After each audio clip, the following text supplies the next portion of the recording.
which means if you are a consultant who already makes 100, 150K, independent consultant that is, and you struggle growing, right? So you're delivering to your existing clients, and at the same time, sales falls by the wayside. Then this workshop is for you. If you have like one dominant client and you're worried that if they leave, it's gonna have a negative impact on your consulting or business coaching practice, then this workshop is for you as well. So we're going to cover that all today. Then also, I will give you some tips at the end on what you can do to structure your program in a way that you can support more clients with less work. Okay, so I hope that is cool with you. The workbook is in the chat box for those who are in the Zoom call. If you're not in the Zoom call, go to my LinkedIn page, click in it. I see that a few people, for whatever reason today, are trying to log in, but Zoom doesn't let them in. Happens all the time, right? That's why when we work on the consultant profit system, you will learn about the workshop that doesn't matter because technically it just always happens or happen, and then we need to have a way of still moving on and serving our clients, right? Which is what I'm doing right now. So this is why we're streaming this on Facebook and YouTube and LinkedIn as well. So if you join us here right now, awesome, welcome. The workbook, here's the workbook, is in the chat box. Download it, print it out. It will make it much easier for you to follow along. All right. So what you're going to see here is in the workbook is a lot of like background information that I just wanted to give you so that you have some background. But if you want a call with me, because here's the thing, today there's not going to be any selling, right? We're zilch, we're not selling anything, all right? So if you suspect a sales spiel, right, this is not going to be your call. If you if you want an offer, this is not going to be your call. So we have like all value here for you so that you can implement your consultant profit system. So when we leave here, you will have your own solutions as we go through the workshop. But if you wanted to schedule a meeting with me, here's the link, meetandrewlawless.com. Schedule a 10 minutes call with me, and then you and I are going to have a call, a brief conversation about where you are, where you want to go, what's in the way of holding you back, and what's possible for you in the next 12 weeks. All right. So, but that's all. Let's go to work, shall we? Perfect. So, the first thing that I want you to do is the first worksheet is that impact sphere here. I want you to take that sheet out, okay? Because you will fill that in that sheet as we go along. And at the end of this session, you will actually put it or hang it on your wall so that you see it every day and you know exactly what you need to do every day in order to achieve your results. Okay, so that's going to be your most important document for today. You just take it out and we will complete it in the next few minutes or basically hour or so. Okay, so again, if you see this streamed, then you don't have access to the workbook, then go to my LinkedIn page and you'll find it there. All right. Cool. So what I want to do is, first thing, before we do anything, I would like to take stock where you are. So just imagine that right now, this is where you are, and here is where you want to be in a year from now. So if we met in a year from now, where would you want to be in terms of income, in terms of number of clients, and what would that mean for you in terms of your lifestyle, right? So the quality of life, or maybe you have more money to pay off your house, or get your children through college, or whatever, or just relax, have a comfortable retirement, and so on. Okay, so where are you so where do you want to be in 12 months from now? So maybe, and I'm just putting some numbers here, maybe you want to be at 200K. Maybe you don't want to be at 500K. Maybe you want to be at 1 million. That's totally up to you where you are. I don't know you yet. I don't know who sees this here. So you just put in your number And then you decide with how many clients you want to make that $200,000. So if you put in 4 clients, for example, that means that you're looking for clients that you can make, that have the ability to invest $50,000 in you per year, so that you can serve. Okay. If you only wanted 1 client, which is totally cool, then we know we're going after a totally different kind of client. Okay. That you want. So totally depends on you, but you make that decision here now. What the ideal size of your client is going to be, and then what does it mean for you personally? So that would be could be college. Get my kids through college, or my mortgage is fully paid off, or I have a comfortable retirement. So these things. These are the 3 data points that I remember that impact sphere. I want you to put this in here right now. All right. So your key performance indicators are, in this case would be 200K. Again, if it's a million, 500,000, or your first 100,000, awesome. You put it in. The number of clients that would be, in this case, would be 4. And what that mean for you is mortgage paid off, for example. Okay. Mortgage paid. So we know exactly what we want to achieve. And now we need to build out everything down here in order to make that happen. All right. Cool. So, but before we get there, let's take stock. You have 4 different futures on 4 different trajectories that you could be on right now.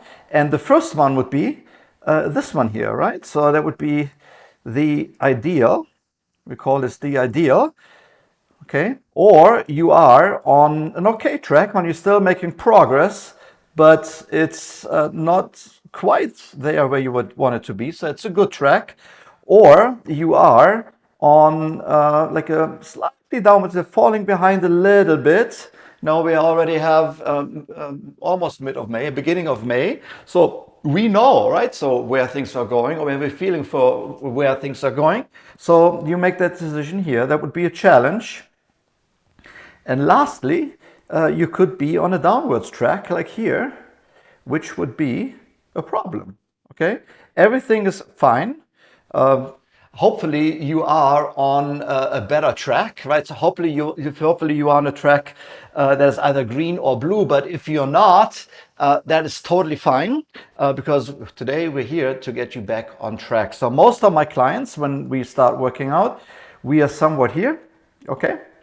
And if you are on the challenging track, then what you want to do is you want to go on to the good track. If you are already on the good track, then your objective today is how to get back onto the ideal track.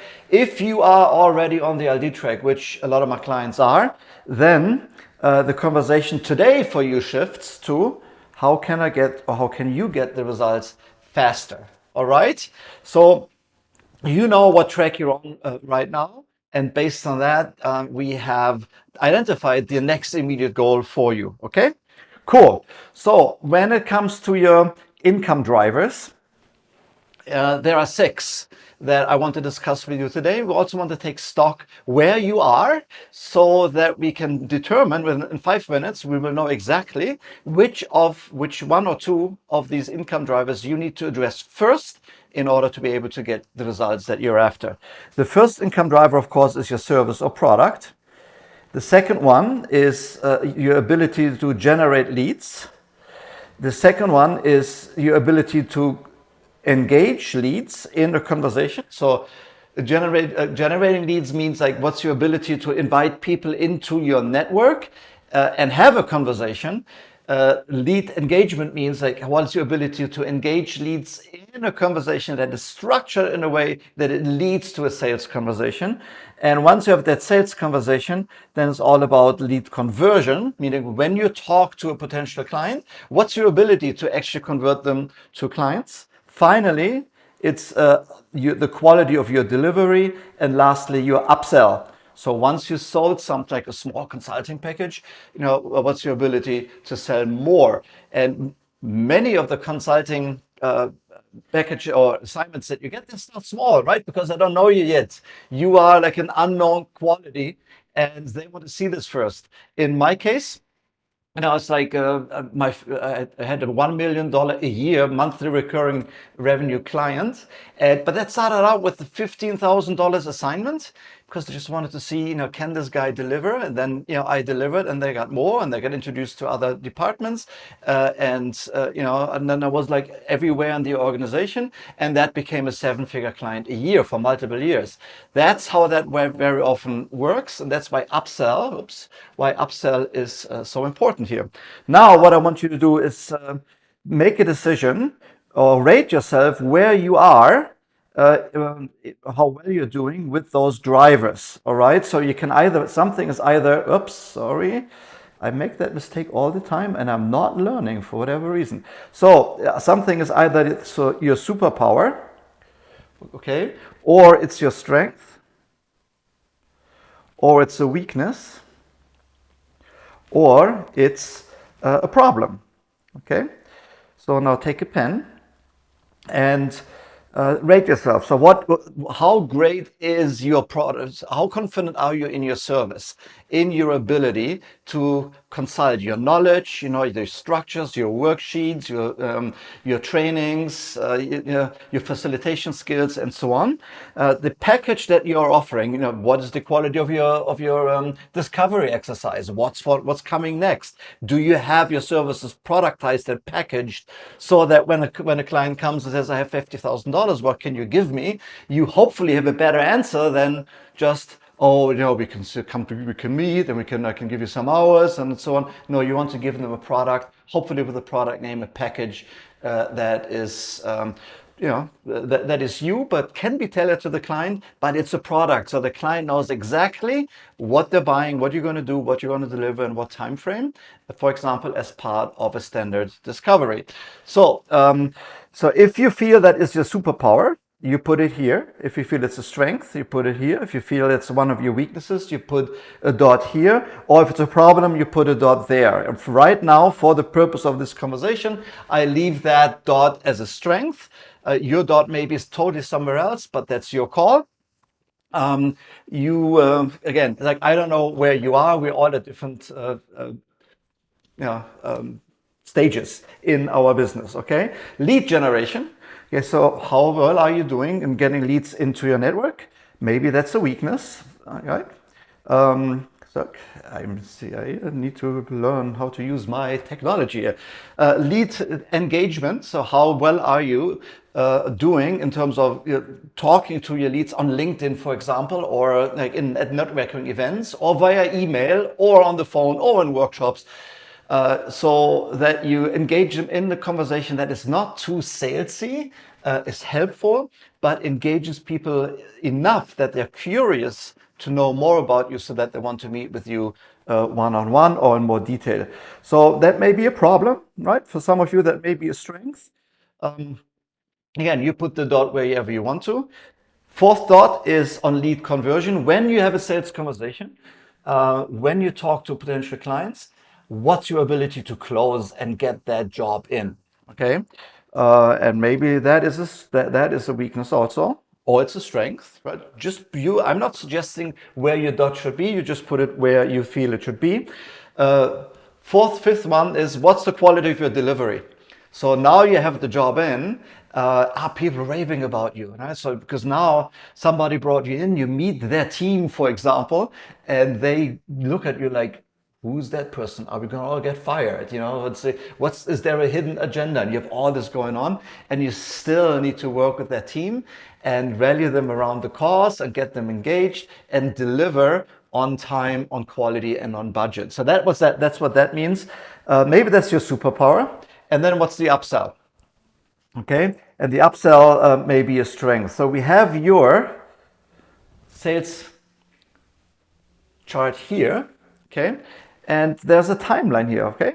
So you put a line here and you decide now which is the first box underneath that timeline, or the gray line, right? So in this case example, the first two boxes that are here are a lead generation and lead engagement that you need to increase, okay, or improve.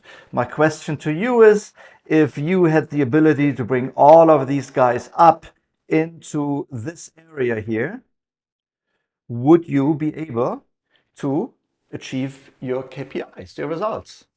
Yes, yeah, 100%. Most of you would. Okay, so you now know, in order for you to get to that next trajectory, your immediate focus needs to be at box number one and box number two. I hope that gives you a lot of clarity already. And by the way, most consultants, they are actually very good here. Yes, they are very confident in their service and they are super amazing in terms of delivery. They do, however, neglect uh, one or two, if not all three aspects in between for a number of reasons. Like, no, one, it could be because sales has that, car salesman stench on it, or with it, that we do not want to be associated with. Number two is we don't know how to have a conversation, how to lead that. It's awkward. Yes. You at a networking event, you have a friendly conversation, maybe over a glass of wine or a cocktail or whatever, and now you want to move this conversation to sales. Can be very awkward, especially when you already know that person and you feel that you are business friends. Okay. And a lot of consultants and business coaches, they shy away from this conversation for that reason, because they are afraid, like, if they started that conversation, that could potentially harm the relationship. Okay. So we're going to address that, all of these fears, in a moment, and I'll give you some tools to move you forward. Okay, cool. So there's in your worksheet, when you go further, there's a little bit of more information on how to increase your workflow. If you want a copy of that, if you, again, I put it here in the chat box for the streamers. I will put a link in afterwards in the comment boxes, in a comment field, so that you can download that worksheet as well, and you have all of the information as well. So when it comes to, let's strategize your prospects. Okay. So when you look at, it doesn't matter if it's LinkedIn or Facebook or Instagram or your networking event or your email list or your CRM, like HubSpot, for example, or some of you may use Active Campaign. Whatever you have four types of people in there, right? The biggest group is usually these guys. Yes, these are the guys you don't know nothing about. They don't know you, you do not know them. They just connected with you, they opted in, they forgot that they opted in, they they don't see your feeds, and they're just there. Okay, they don't respond to your emails, they don't read them. Maybe it goes even straight to the spam box, but they don't know you, you don't know them, you have not enough information about them, and to these people you cannot sell. Okay, so your job here, your job is to figure out, you need to get more information about them. So if anything, if at any given time you're sitting in front of your computer and you're wondering, what am I going to do? Well, here's a big group of people. Get more information, get to know them better, check their feeds, get their email addresses, get their phone numbers, see what they're doing, see what's important to them, introduce yourself, like their content, leave a comment, share their content, and so on. So there's a lot of work that you can do here, but you cannot sell. And that's what a lot of consultants do and business coaches do. They go on LinkedIn, go on Facebook, they connect with somebody and immediately send like a DM or message with a sales pitch. Who here likes that? Nobody likes that, right? So we all got them. We all hate it, right? So don't do it to others, okay? So what we want to focus on are the three other groups. The first one are the what we call the cold leads. These guys, okay? They're cold, so meaning they are aware of you. They need your services, but they're skeptical. They don't know you well enough. They don't know if you're the real deal. They don't trust you. They haven't seen enough of you. So they're skeptical. And they also know or fear that when you connect with them, that the next thing they're going to get is a DM, a cold message, cold sell, cold call, a cold email, offering them services, right? So we're not going to do this. So what we need to do is we need to give them something. Again, number one, they are skeptical, yes. And what we need to do is we need to give them something of value, an opt-in that helps them make a change in their business, in their careers, in their projects fast. Just one little step forward that helps them on their path.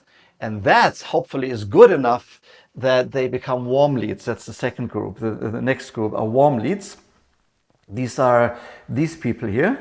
They're warm leads. And warm leads are curious, right? So you gave them something, they know you, they've seen some of your content, they maybe just seen some, like a video like this stream, and say, oh great, there's actually more to it, I would like to know more, and so on. Now they want to invest more time with you, or read a book that you wrote, or something that engages them for longer than just 5 minutes. So they're curious. So you need to give them something else than just like an opt-in or worksheet. That could be, for example, something that I'm doing right now, a webinar or workshop, or free training or challenge, so on. Okay. And the last group are the red ones. So when they come, then hopefully they are now more excited. Yes, because they've seen it, they got value out of it, and now they want more. So they're hot. And because they are hot, they are ready to buy. And these people, we need to give an offer to. Okay? The mistake that most consultants and business coaches do when they go on LinkedIn or Facebook is they connect and they treat everybody like a hot lead, right? They treat everybody like, to send everybody an offer right away. And you're probably getting those messages every day where that sound like this, hey Andrew, we are this DTP graphic software developer, app developer in India and China, and we deliver to you this and that, and what have you. And usually we just get tuned out, right? Block and delete. That's what I usually do, and what my clients do as well. Okay, so those are your different prospects. We will be focusing today on the people, the warm people here, these guys. Okay, so there's other training on how to deal with cold leads, what to do with the people that you do not know and they don't know you, and what you do with hot leads. Today we're focusing on the warm leads, so people that already know you to some extent. They're curious and want to know a little bit more about you. And the way we are going to do this, that I suggested you do, is because many of you are on LinkedIn or you're on Facebook, you do it with events. You offer them an event where you give them, like what I'm doing here right now, more value in more detail, so that when they're done, they really have they can really move, and hopefully they're leaving this event saying, you know what, I got so much free value out of that person. Now I would like to know what I'm getting when I'm paying. Okay, which is what I'm doing here today, which is why, or I'm trying to do, I'm working hard to do this today, which is also why I'm not selling. There's no sales here whatsoever, because I want people to go away and say, well, I got value, I know what I need to do, I can move forward, and I met with Andrew for an hour or two, and I got so much value out of it. That's what we want to achieve. I hate, and hopefully you too, those events where you come in and for the first 10 minutes you get the spiel on why you're on the first here in the first place, if you're on the right place, what the journey was of the presenter, what people have endured in order to join there, to arrive there, what they have learned, and then there's one secret that they have learned, and then they give you 10 minutes of value, and after 10 minutes they disappear. right? No, they don't disappear. They start selling, right? So you get little value. You're stuck in there for an hour. We're not going to do this. We're going to give value to people that join our workshop. Why? Because we will do the selling before the workshop starts, right? So, and I'll explain that in a moment. So when the workshop takes place, like this one, you don't care how many people show up because you have done all of the selling up front. And so then the workshop that you give can be totally relaxed as a meeting amongst friends, right? You give value, everybody's happy. Okay, so here's what I mean with that. When you look at when you organize events, only about a quarter, if that, shows up. Okay, so it's about 20% they show up, and the remaining 75% do not show up. Yes, there are no shows.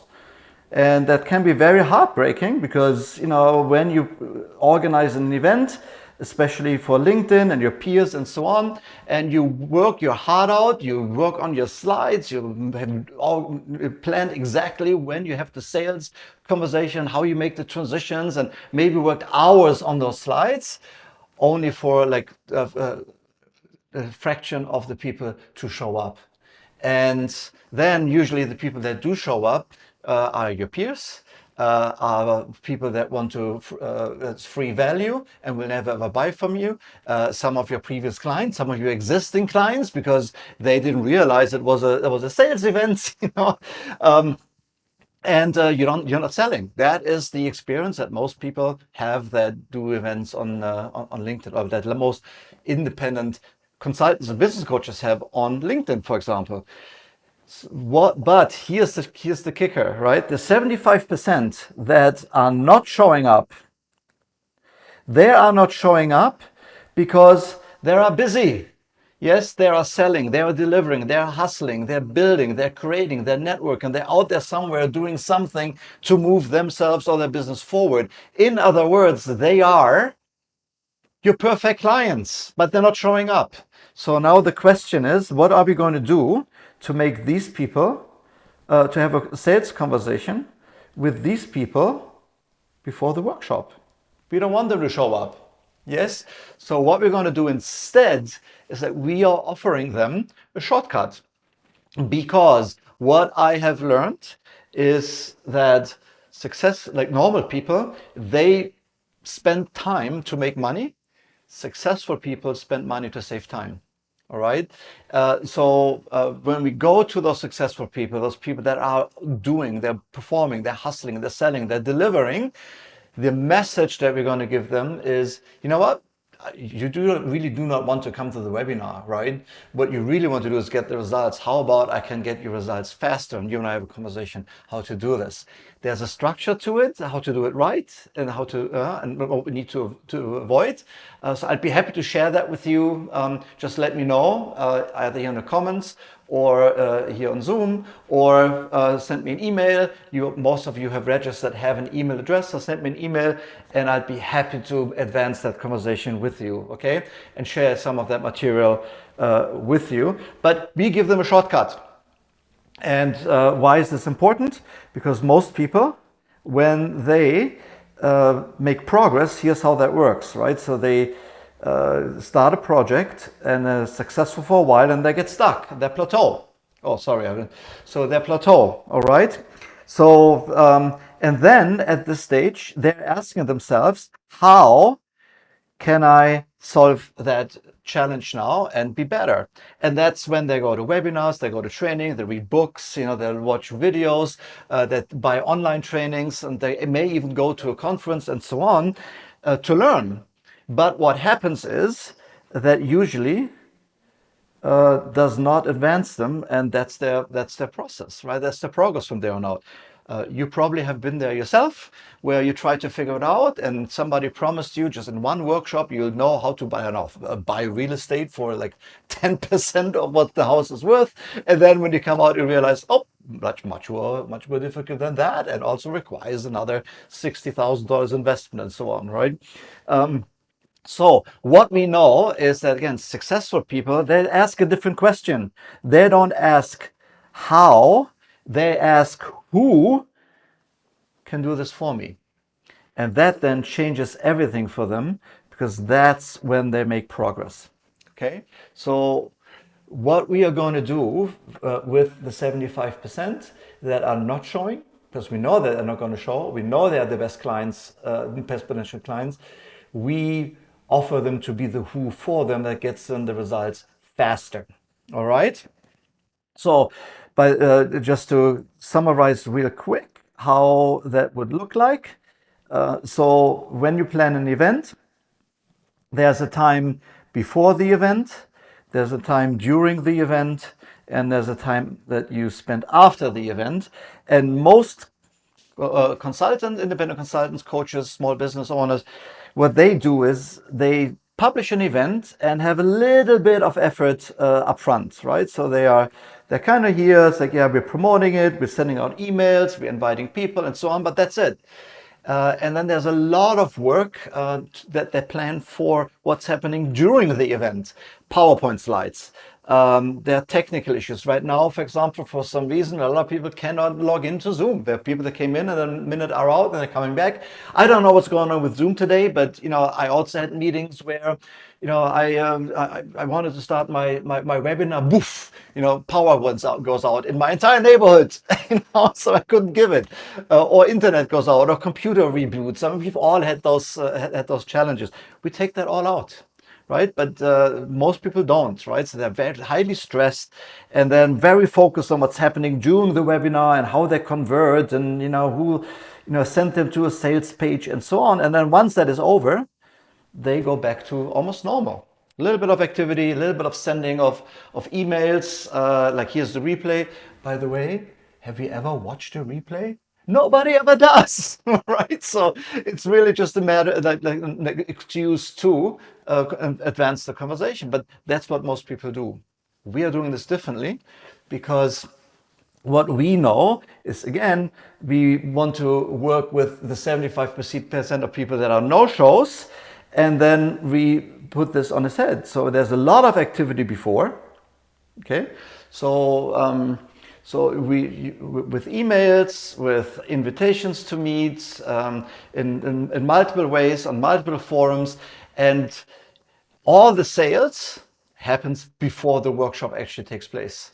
And then when the workshop comes, like everybody who we did not reach or who didn't want to respond at the time or was still skeptical, and still shows up, we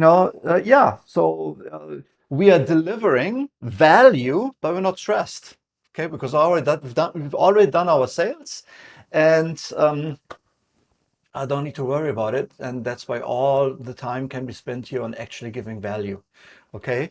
So, and then after the event, we ramp up sales again. Okay, so, and then we automate it. So once you've done this, you can automate it. And then what happens is that your entire workload for each event goes dramatically down, and you're already on autopilot.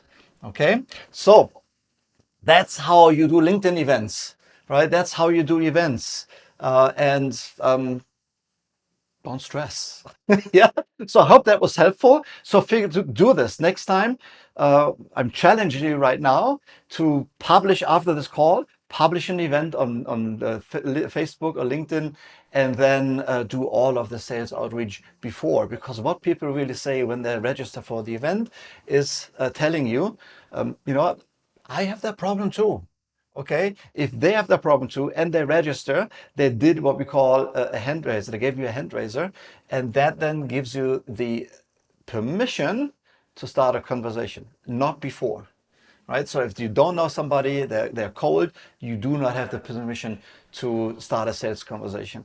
Somebody joins your workshop, that's when you have the permission. You don't have the permission to harass either, but you have the permission to go over and introduce yourself, for example. All right. So again, there's a process to it. There are scripts to it, exactly what to say, what to do, what not to do. If you're interested in it, let me know. Go to my website, meetandrewlawless.com. So one word, meetandrewlawless.com. You can book a 10-minute call, and then I'll see what you want and how we can move you forward. All right. Cool. So we talked about the event planner. I should have showed you that worksheet before. I forgot that I had it in here. So that's one. Let's talk about stress, eliminating stress. Um, so when you look, so now we have clients, now you need to deliver. Okay.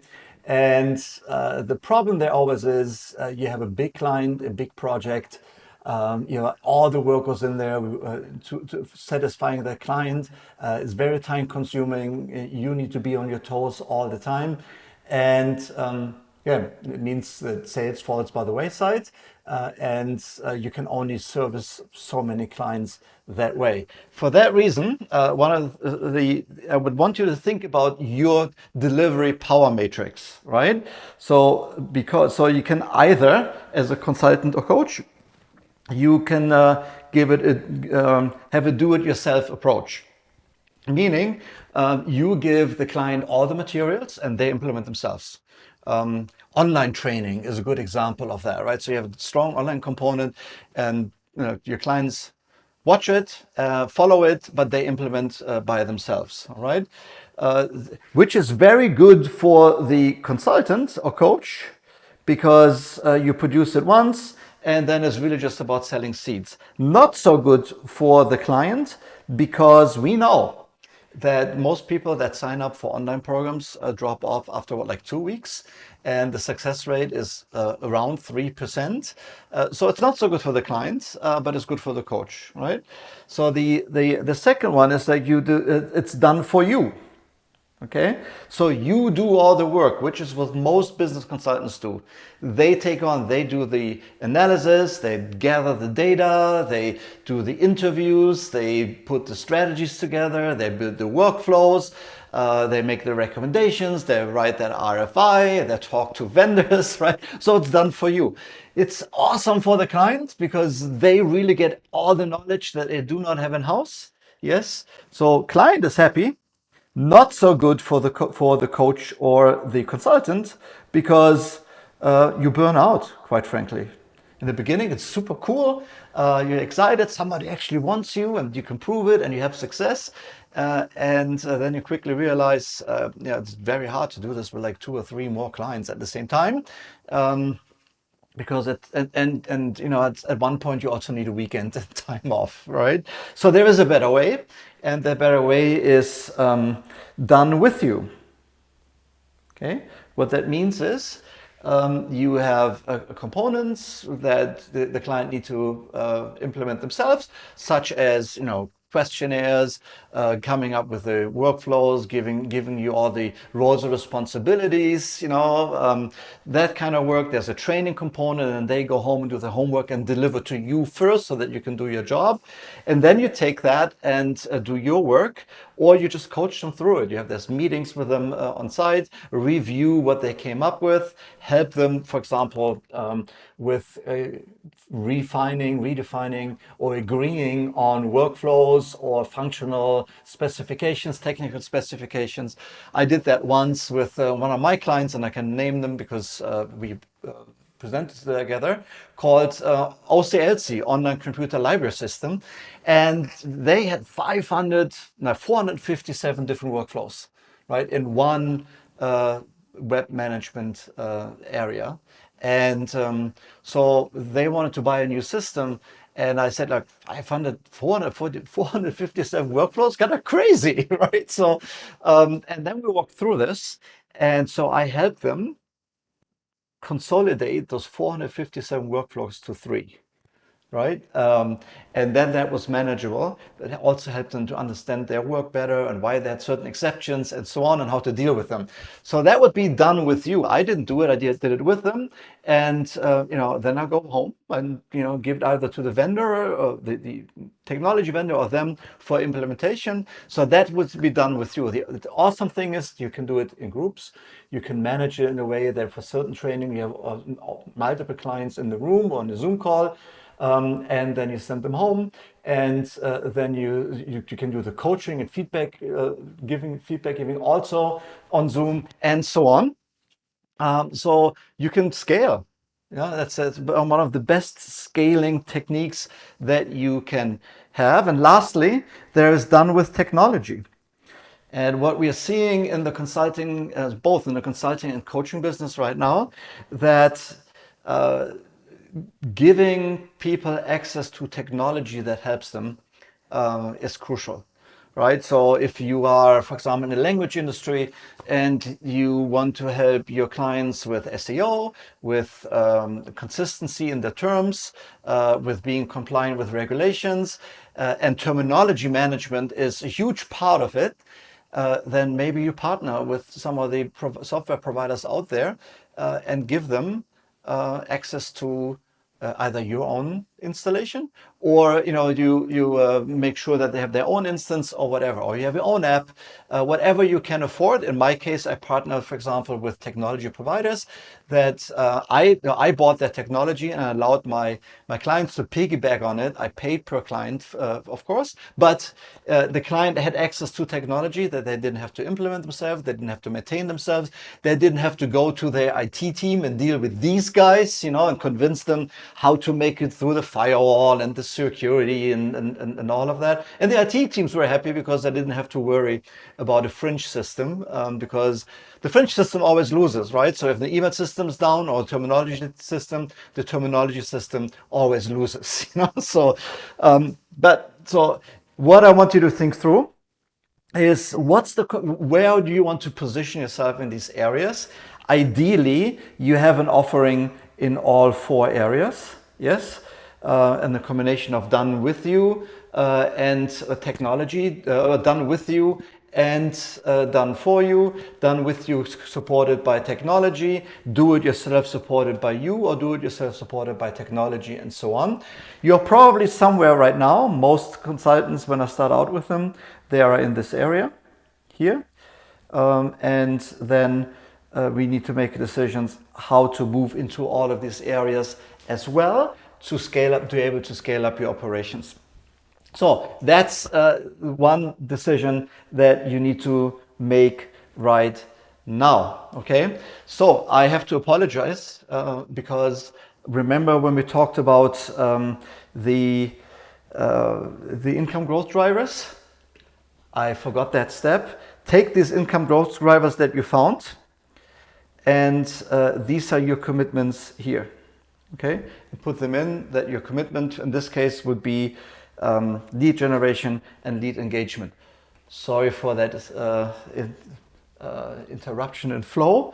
I just realized I didn't share that with you.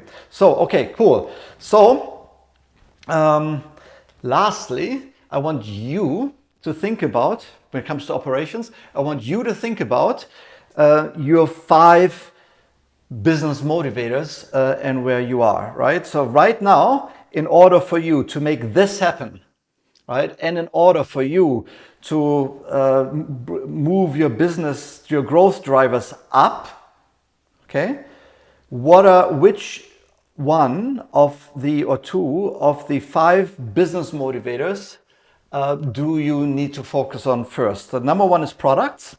Products means, is what you're delivering. Do your clients want that? Do people want that? Yes. Do people want that? Is there a market? Okay, so sometimes our product is not good enough. Do we need to add something? Do we need add some technology, some worksheet, some process, and so on? That would be products. Then we have prospects. Okay, we have prospects. So maybe what you need right now is more clients. Okay, your product is good enough, 80% there. Maybe you need more clients. Then it's prospects. Maybe it's pathways, right? So maybe the way that you deliver, the way that you operate internally, does not help you to grow, right? Coming back to this conversation here, if you don't have the technology that allows you to onboard and support many more clients than you already have, and you're stuck, and that's why you're not growing, then we will have a conversation about pathways. Finally, it's about positioning. Okay, so maybe people don't know you well enough, and therefore they don't buy. But maybe you're just one of the few consultants of the many consultants or coaches that do the same thing.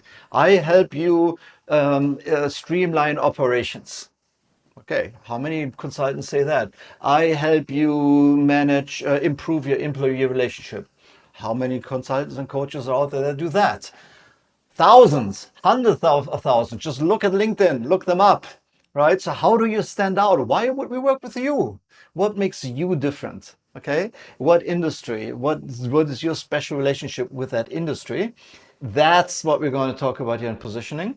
And then it's profits. So maybe it's an issue of being profitable and getting more clients or getting the work done cheaper so that you have more money for yourself. Decision that I want you to make right now is which of these five is your dominant motivator.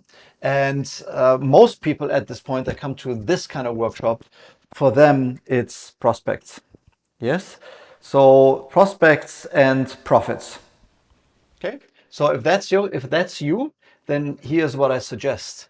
Everything that you do, you absolutely need to be disciplined moving yourself forward. So everything that you do, run it through that filter. Is what I'm doing right now related to, in this case, profits and prospects? And if the answer is no to any of them, you're not going to do it. Right? Those are shiny objects that you may like, but they don't serve you right now. I'll give an example from here, right? When you look at this camera setting here and, my entire office, I hate it. I don't like it. Yes, I would like to have like better colors and, more plans and, have that decorated much better and, much better and smoother lighting and want it to be more zenned out than it really is right now. But will that give me one more client? The answer is no, right? Will that make me profits more? Answer is no. So it's not part of the first two motivators that are important to me, so I'm not going to do it.